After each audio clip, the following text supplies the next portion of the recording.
Ternyata keputusan-keputusan sulit yang harus diambil ini adalah jalan terjal dan kerikil menuju kedewasaan. Banyak dilema yang mengikuti, bahkan rasanya tidak begitu menyenangkan diri harus berperang dengan perasaan. Bahkan akan lebih menyulitkan lagi kalau kamu adalah orang yang tidak ingin jadi musuh banyak orang dan selalu mengutamakan kepentingan orang lain.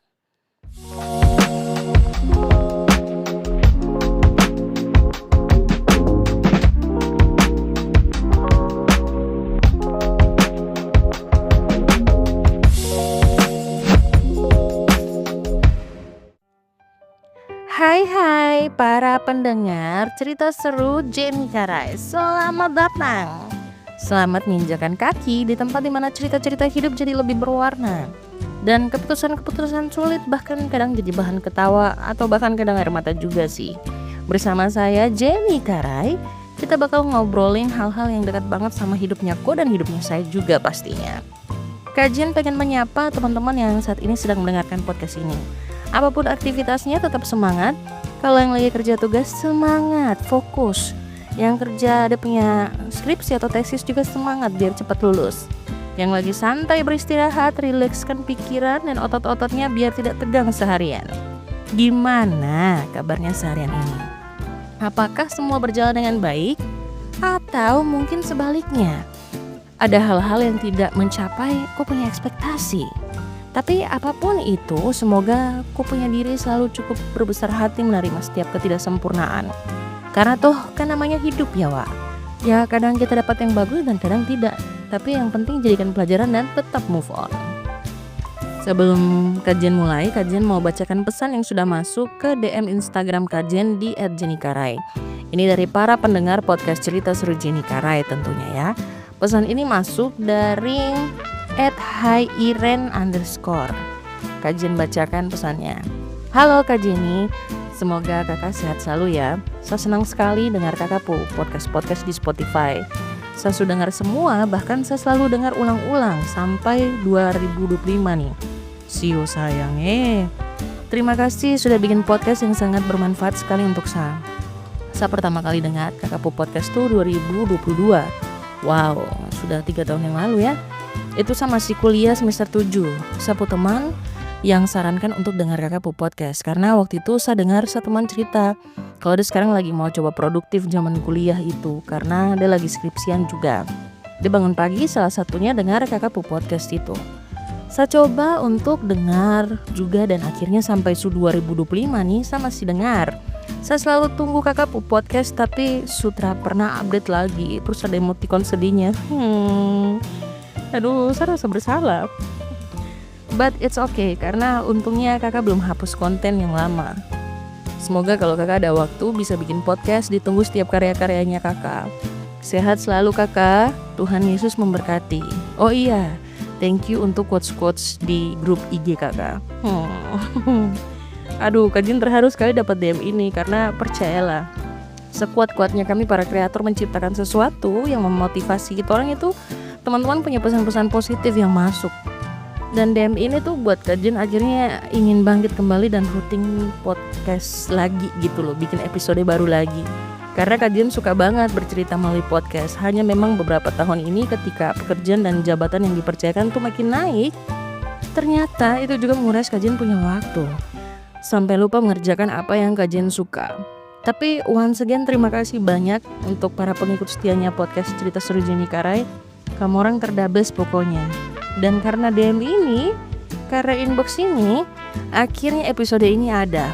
Dan kajian akan usahakan untuk selalu punya waktu bikin podcast setiap minggu. Jadi teman-teman akan selalu punya cerita baru setiap minggu.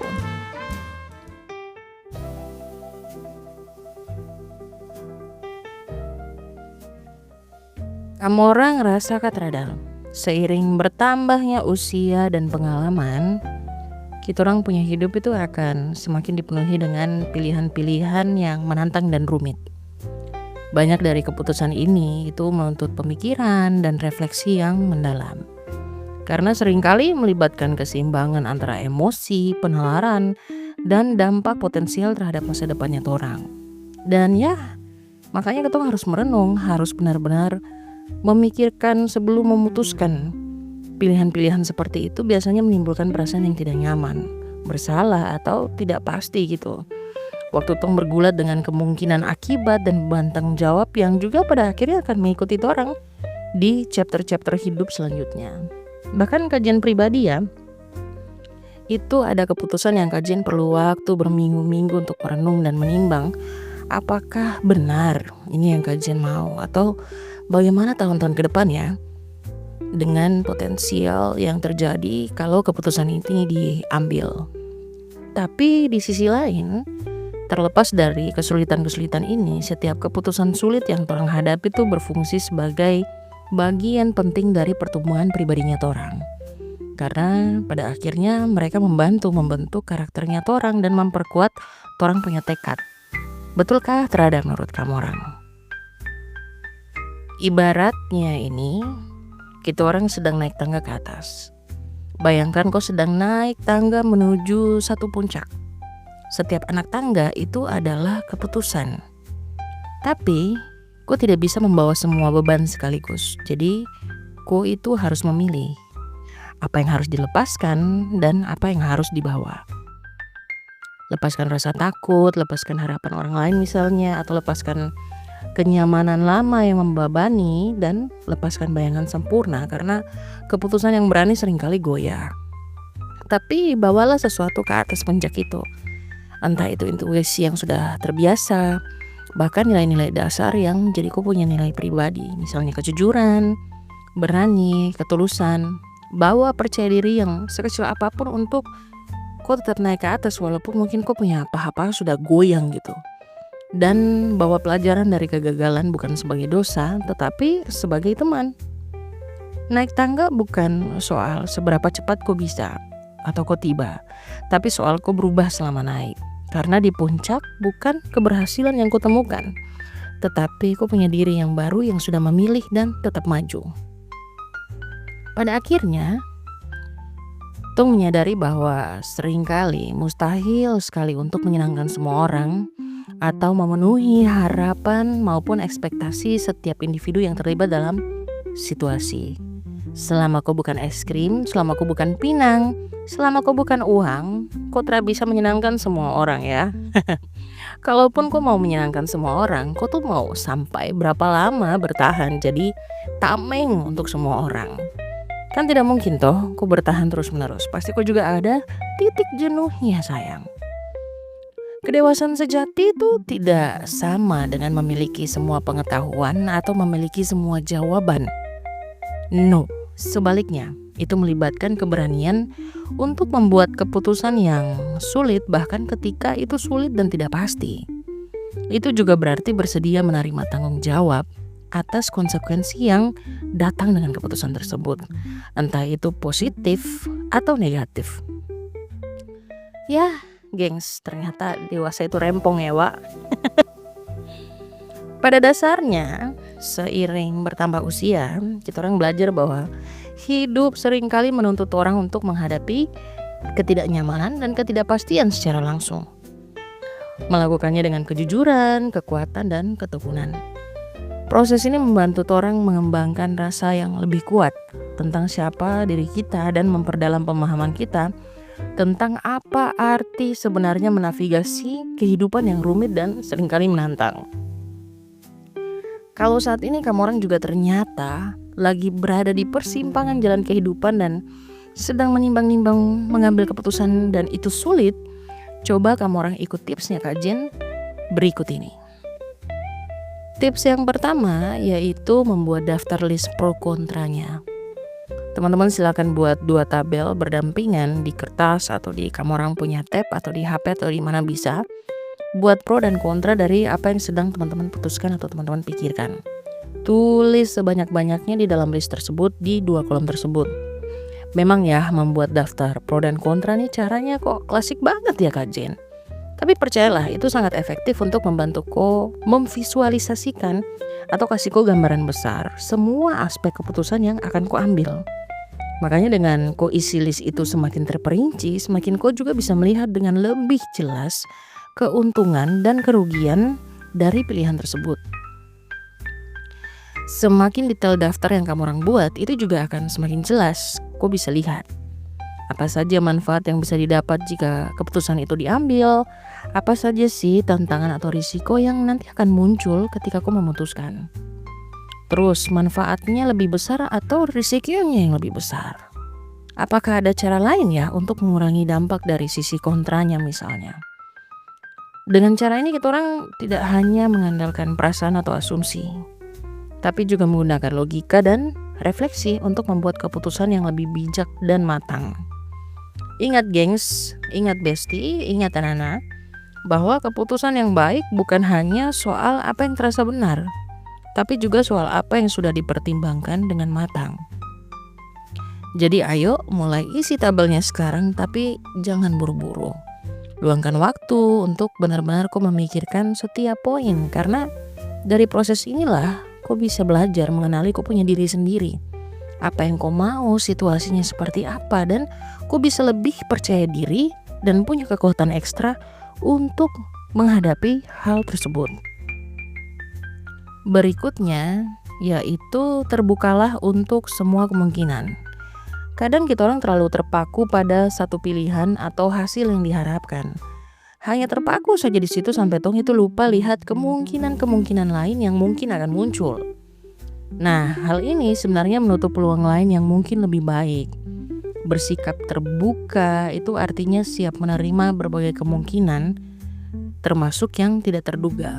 Padahal bersikap terbuka itu penting loh. Artinya kau siap menerima berbagai kemungkinan, termasuk yang tidak terduga yang mungkin awalnya kau tidak pikirkan, bahkan mungkin kau tidak pernah bayangkan akan sampai di situ. Dan salah satu cara untuk membuka perspektif ini juga adalah dengan diskusi.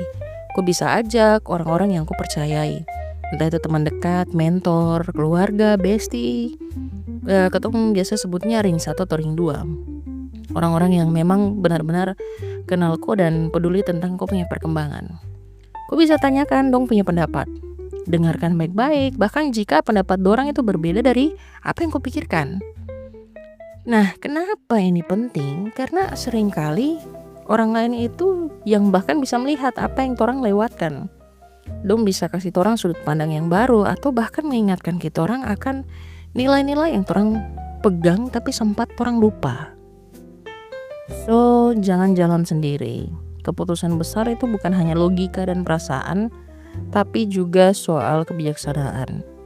Dan kebijaksanaan seringkali lahir dari keberanian untuk mendengarkan, mempertimbangkan, dan membuka hati terhadap berbagai kemungkinan.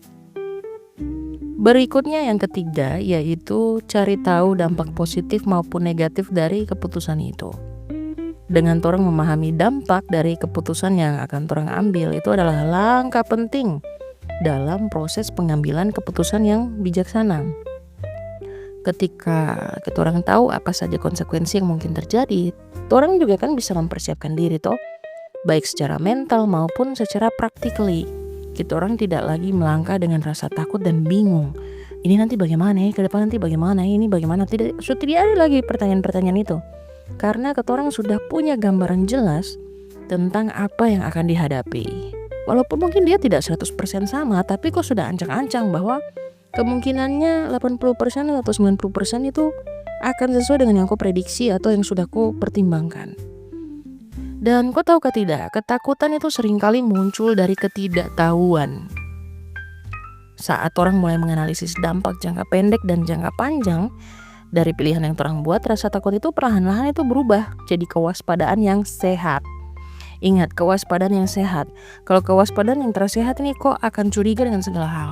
Tapi kewaspadaan yang sehat adalah aku sudah tahu bahwa nanti akan berdampak di topik-topik ini. Jadi saya harus siap-siap ancang-ancang di sini. Nah, ini akan buat kita orang jadi lebih siap, lebih tenang, dan lebih percaya diri mengambil keputusan tersebut. Kok bisa coba tanyakan pada diri sendiri ya, apa dampak keputusan ini dalam 1 bulan, dalam 1 tahun, atau dalam 5 tahun ke depan. Terus apakah pengaruhnya ini akan mempengaruhi kau secara pribadi, entah emosi, waktu, tenaga, finansial. Dan apakah keputusan ini juga berdampak pada orang lain, misalnya kau punya keluarga, teman, tim kerja, atau komunitas. Apakah kau sudah mempertimbangkan skenario terbaik atau terburuknya? Kalau kamu orang merasa kesulitan menjawabnya, kamu bisa belajar dari pengalaman orang lain juga. Cari tahu bagaimana dorang menghadapi keputusan serupa, apa yang dorang pelajari, apa yang dorang paling sesali, dan apa yang dorang paling syukuri. Belajar dari pengalaman orang lain itu bukan berarti ketorang meniru ya, tapi memperluas wawasan. Kadang satu cerita bisa memberi torang kekuatan untuk melangkah. Kadang satu kesalahan orang lain itu bisa menyelamatkan torang dari kesalahan yang sama. Jadi jangan terburu-buru mengambil keputusan. Luangkan waktu untuk benar-benar memahami dampaknya. Karena keputusan yang baik bukan hanya tentang apa yang torang inginkan sekarang, tapi juga tentang apa yang akan kita orang hadapi di kemudian hari. Dan yang terakhir atau yang keempat, bila semua sudah kau buat dan kau masih ragu juga, cobalah untuk berdoa dan minta Tuhan memberikan kedamaian untuk kau melangkah. Buat kajian, berdoa atau meditasi itu bisa menjadi cara paling kalem untuk menenangkan pikiran dan mendapatkan ketenangan batin, agar kajian bisa lebih yakin melangkah. Biasa kajian berdoa, kajian minta hati kajian untuk dikorek-korek. Ya kalau ini seturut dengan kehendak Tuhan, berikan saya kekuatan dan cukup damai sejahtera. Tapi kalau memang bukan ini keputusan yang tepat, buat saya untuk terus ragu dan terus bertanya-tanya. Kadang saya pakai cara seperti itu. Teman-teman juga bisa untuk meminta. Kan kau minta ke kau punya Tuhan. Jadi tidak mungkin Tuhan akan cuek-cuek saja. Dan ini ada cerita dari teman-teman yang masuk di DM kajian di @jenikarai. Salah satunya dari seorang adik perempuan yang dia punya identitas tidak mau disebut. Jadi tong sebut saja dia punya nama Adi Sandra. Kajian bacakan ceritanya. Hai kajian, perkenalkan saya Sandra. Saya ingin membagikan pengalaman hidup saya yang berkaitan dengan topik yang kakak angkat, yaitu keputusan yang sulit yang mendewasakan. Semoga kisah ini bisa menjadi pembelajaran bagi teman-teman yang mendengarkan. Saat saya duduk di kelas 3 SMA, saya bergumul dalam doa kepada Tuhan. Apakah saya harus melanjutkan kuliah atau langsung kerja? Orang tua saya berharap saya segera bekerja. Alasannya sederhana, karena keterbatasan finansial. Kehidupan kami pas-pasan kakak, dan mereka tidak mampu membiayai kuliah saya. Mereka juga meminta saya untuk merenung. Apakah saya benar-benar ingin kuliah karena ingin belajar? Atau hanya ikut-ikutan karena teman-teman saya melanjutkan studi. Setelah berdiskusi panjang, syukurlah orang tua saya akhirnya mendukung keputusan saya untuk kuliah. Mereka bahkan berjanji akan berusaha mencari penghasilan tambahan demi membantu biaya pendidikan saya. Namun saya tetap merasa bingung kakak. Di tahap ini hampir semua siswa menghadapi pilihan besar. Kuliah atau langsung kerja. Saya ingin kuliah, tapi saya tidak tahu apa-apa tentang dunia perkuliahan, jurusan, karir, atau apa yang akan saya hadapi. Meski saya memilih jurusan yang saya sukai kakak, saya juga punya tekad untuk lulus secepatnya dan segera bekerja. Karena dukungan finansial dari orang tua saya terbatas, hanya cukup untuk kebutuhan dasar. Untuk membantu, saya menjadi guru privat dan asisten pengajar. Kadang saya menyesal tidak langsung bekerja, tapi saya percaya Tuhan menuntun setiap langkah saya. Saya memilih untuk percaya pada rencananya dan mengikuti petunjuknya. Kehidupan kampus pun dimulai, dan ternyata tidak mudah kakak. Saya harus menyeimbangkan kuliah dengan tugas sebagai ketua BEM. Saya bahkan sempat ingin mundur dari posisi itu. Tapi saya bersyukur Tuhan memberi saya kekuatan untuk bertahan. Dengan pertolongannya, saya berhasil menyelesaikan kuliah dalam 3 tahun, sesuai janji saya kepada orang tua.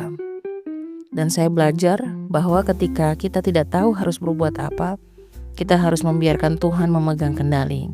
Dia akan menuntun kita kepada rencananya yang sempurna. Terima kasih Kak Jenny, Tuhan Yesus memberkati. Dan berkatilah kami semua yang mendengarkan ini. Amin. Menarik sekali ya. Karena memang beberapa hal itu ketika kita putuskan kita tidak bisa lihat endingnya. Tapi ada masa-masa di mana kita diajak untuk percaya, untuk jalani dulu. Dan nanti jalan terangnya tuh akan muncul ketika kita benar-benar konsentrasi dan kita tetap konsisten dengan langkah yang diambil. Terima kasih banyak buat Ade Manis, Ade Sandra yang sudah mengirimkan ceritanya kepada Torang, dan ini juga semoga jadi kekuatan, jadi semangat buat teman-teman yang juga sedang menghadapi hal yang sama. Ada keputusan-keputusan besar yang harus diambil.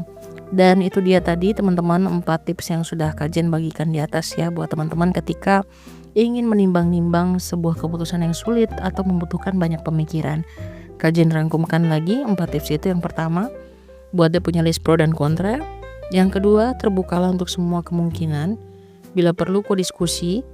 Yang ketiga, cari tahu dampak positif negatif di jangka panjangnya. Dan yang keempat, jangan lupa berdoa. Kajen mau terima kasih banyak buat teman-teman yang sudah mendengarkan episode hari ini di Cerita Seru Jenny Karai. Kita orang sama-sama menyelami cerita-cerita tentang keputusan-keputusan sulit yang ternyata itu bisa jadi titik balik pendewasaan dalam hidupnya orang. Dan semoga teman-teman dari obrolan tadi teman-teman bisa lebih berani ya menghadapi pilihan-pilihan besar dalam hidup. Ingat, keputusan yang baik bukan selalu yang paling mudah, tapi yang paling jujur terhadap diri sendiri dan yang paling selaras dengan nilai-nilai yang kau pegang. Kalau kamu orang sedang berada di persimpangan jalan kehidupan, jangan takut. Luangkan waktu untuk berpikir, minta hikmat, berdiskusi, dan berdoa.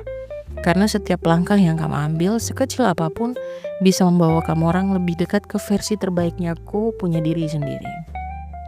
Sampai jumpa teman-teman di episode berikutnya. Jangan lupa follow dan share podcast ini ke teman-temanmu yang juga butuh semangat dan inspirasi. Saya Jenny Karai dan ini adalah Cerita Seru Jenny Karai, tempat di mana setiap cerita punya makna. Dadah!